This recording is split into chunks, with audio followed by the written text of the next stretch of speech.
the BMI Long Oscillator, which is available for various platforms on the TradingFinder website. Traders can download the indicator file for MetaTrader 4 and MetaTrader 5 platforms from this section, and also to learn about how it works and operates. They can read this page for more information about the indicator. From the Navigator section, we select the indicator file, and by dragging the file onto the chart, we run the indicator.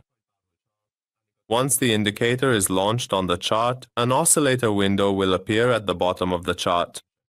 The BMI Long Indicator is a specialized tool that combines several different indicators such as SMA, MACD, as well as Bollinger Bands and Stochastic, based on the calculations it performs, and the histograms it displays in the oscillator section allow traders to have more precise analyses for identifying bullish and bearish trends, as well as entry signals for trades.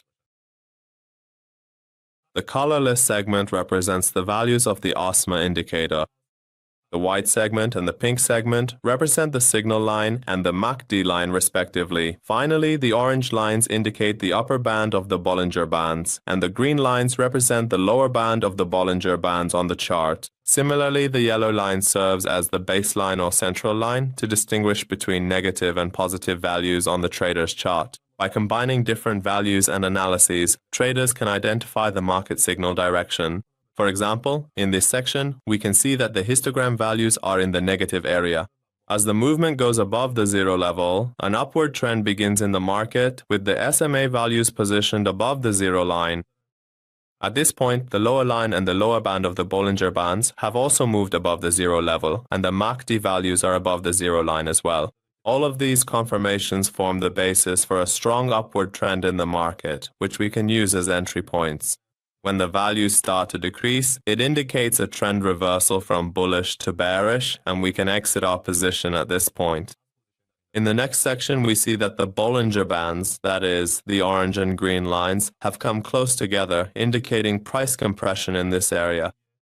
Also, the MACD values have decreased, and the SMA values are close to the zero level. After that, we see that we are in a ranging market. And after exiting a ranging market, the upper Bollinger Band has entered a negative zone and moved below the zero level.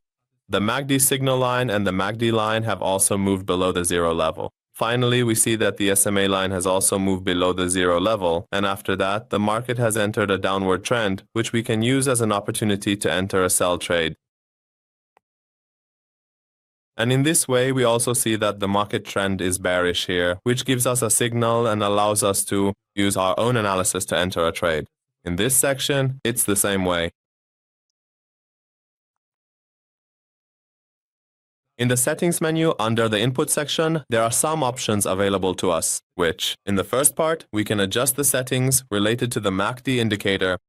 The first input is related to the calculation period settings for the fast-moving average in the MACD indicator. The second input is for the calculation period length of the slow-moving average in the MACD indicator. And the third input is for the calculation period length of the MACD signal line related to the method.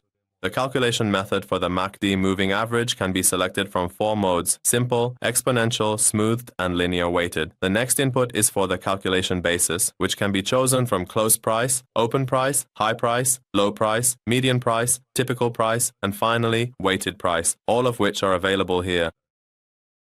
The next parameter relates to the calculation precision of the moving average for the MACD, which allows us to set the decimal precision.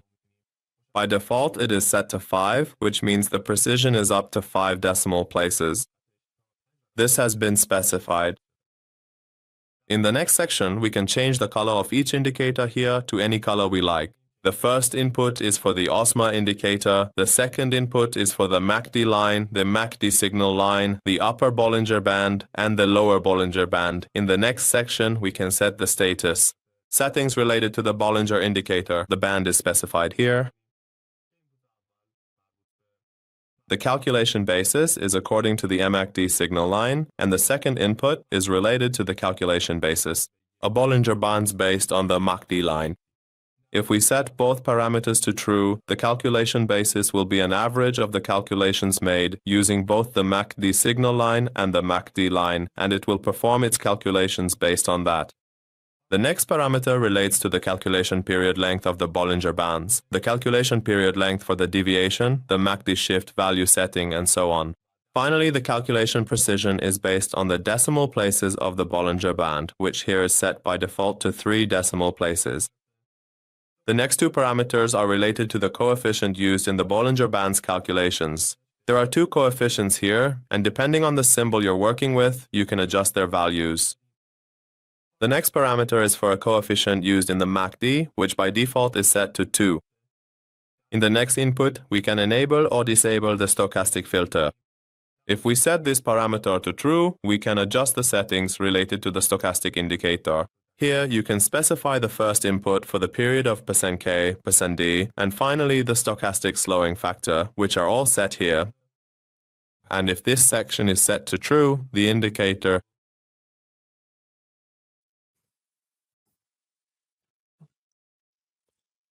will display its calculations on the MACD, and when we set the stochastic to true, the histograms that correspond to the MACD will change color based on whether they are bullish or bearish.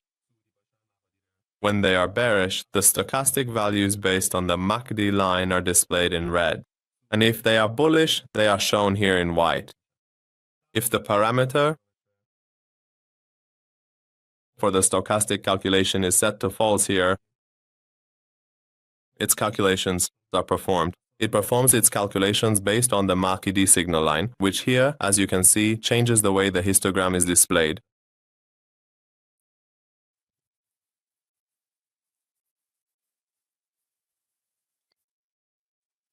In the next parameter, we can enable or disable the display of the zero line for positive and negative values. We can also change the color of this line to any color we want. We can choose the line style from among 5 options: solid, dash, dot, dash, dot, and dash, dot, dot. And finally, we can also adjust the line thickness to any size we want. Alright friends, we've reached the end of this indicators tutorial.